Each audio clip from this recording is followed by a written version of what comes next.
अगर आपने अपनी एक फिक्स डिपॉजिट खोल रखी है, चाहे वो किसी भी बैंक में हो, नेशनलाइज्ड बैंक हो, प्राइवेट बैंक हो, स्मॉल फाइनेंस बैंक हो या फिर कोऑपरेटिव बैंक हो, तो आज की वीडियो आपके लिए है। क्योंकि 1 जुलाई 2021 से रिजर्व बैंक ऑफ इंडिया ने फिक्स डिपॉजिट की मैच्योरिटी पर कुछ बदलाव किए हैं।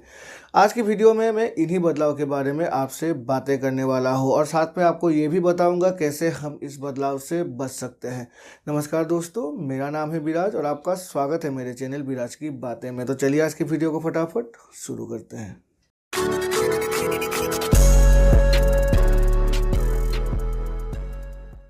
1 जुलाई 2021 से रिजर्व बैंक के अनुसार अगर आपकी फिक्स डिपॉजिट की समय पूरी हो गई हो और उसके बाद आपने अपनी जो भी मैच्योरिटी अमाउंट है उसे क्लेम नहीं किया है, तो अब से आपको उस मैच्योरिटी अमाउंट पर फिक्स डिपॉजिट की इंटरेस्ट रेट नहीं मिल पाएगी।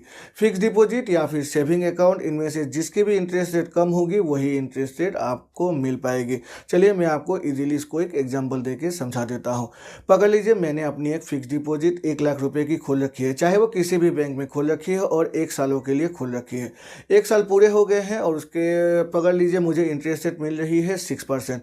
1 साल पूरे हो गए और 1 साल पूरे होने के बाद मुझे जो भी इंटरेस्ट है वो मिल गई है 6,000 रुपये 1 लाख रुपये पर, तो मेरी मैच्योरिटी अमाउंट हो जाती है 1,06,000 रुपये।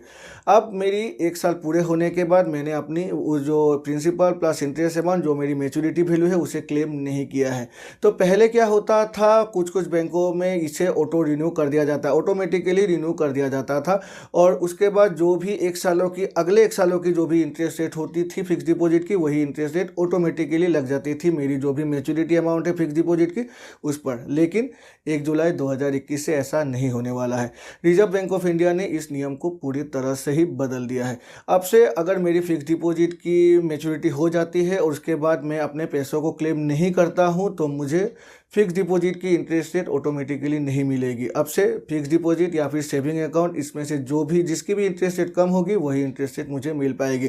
तो अगर इसे सरल शब्दों में समझे तो मुझे सिर्फ सेविंग अकाउंट की ही इंटरेस्ट रेट मिल पाएगी, क्योंकि सेविंग अकाउंट की इंटरेस्ट रेट हमेशा से ही फिक्स डिपॉजिट की इंटरेस्ट रेट से कम हुआ करती है। तो इस हिसाब से मेरी जो 1,06,000 रुपये है उस पर मुझे फिक्स डिपॉजिट की इंटरेस्ट रेट नहीं बल्कि जो सेविंग अकाउंट की इंटरेस्ट रेट है वही मिल पाएगी, जो होती है 2.5%, किसी बैंक में 2.75%, तो किसी बैंक में 2.25%, तो वही इंटरेस्ट रेट मुझे मिल पाएगी। अब इससे बचा कैसे जा सकता है? बहुत सारे bank auto renewal option fix deposit खोलने के समय ही दे देती है, मतलब जो भी फिक्स डिपॉजिट मैच्योर होगी उसके बाद वो ऑटोमेटिकली ही रिन्यू हो जाती है। लेकिन बहुत सारे बैंकों में ऐसा पहले से नहीं किया हुआ होता है। तो अब से अगर आप एक फिक्स डिपॉजिट खोल रहे हैं तो फिक्स डिपॉजिट खोलने के समय ही आप ऑटो रिन्यूअल ऑप्शन को टिक कीजिएगा और बता दीजिएगा खोलते समय ही जो भी बैंक के अधिकारी है उन्हें कि आपकी जो भी फिक्स डिपॉजिट है उसे ऑटो रिन्यूअल मोड पर उसे ओपन कर दे, वरना जब भी मैच्योर हो जाएगी आपको बहुत सारा घाटा लगने वाला है। तो अब से आप जब भी फिक्स डिपॉजिट खोलिएगा तो ऑटो रिन्यूअल जो ऑप्शन है उससे चूज करके ही खोलिएगा, वरना पहले की तरह आपको फिक्स डिपॉजिट ऑटोमेटिकली ही रिन्यूअल होते हुए नहीं दिखाई देगी।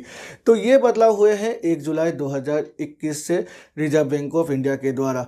फिक्स डिपॉजिट अगर है तो इसे ऑटो रिन्यूअल मोड पर ही खोलिएगा, जितने समय के लिए चाहे उतने समय के लिए चलाइएगा, ऑटो रिन्यूअल होती रहेगी फिक्स डिपॉजिट और आपको फिक्स डिपॉजिट की ही इंटरेस्ट रेट मिलती रहेगी।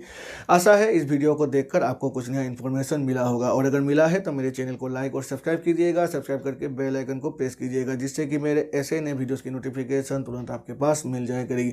तो चलिए मिलते हैं अपने अगले वीडियो में, तब तक के लिए goodbye and take care.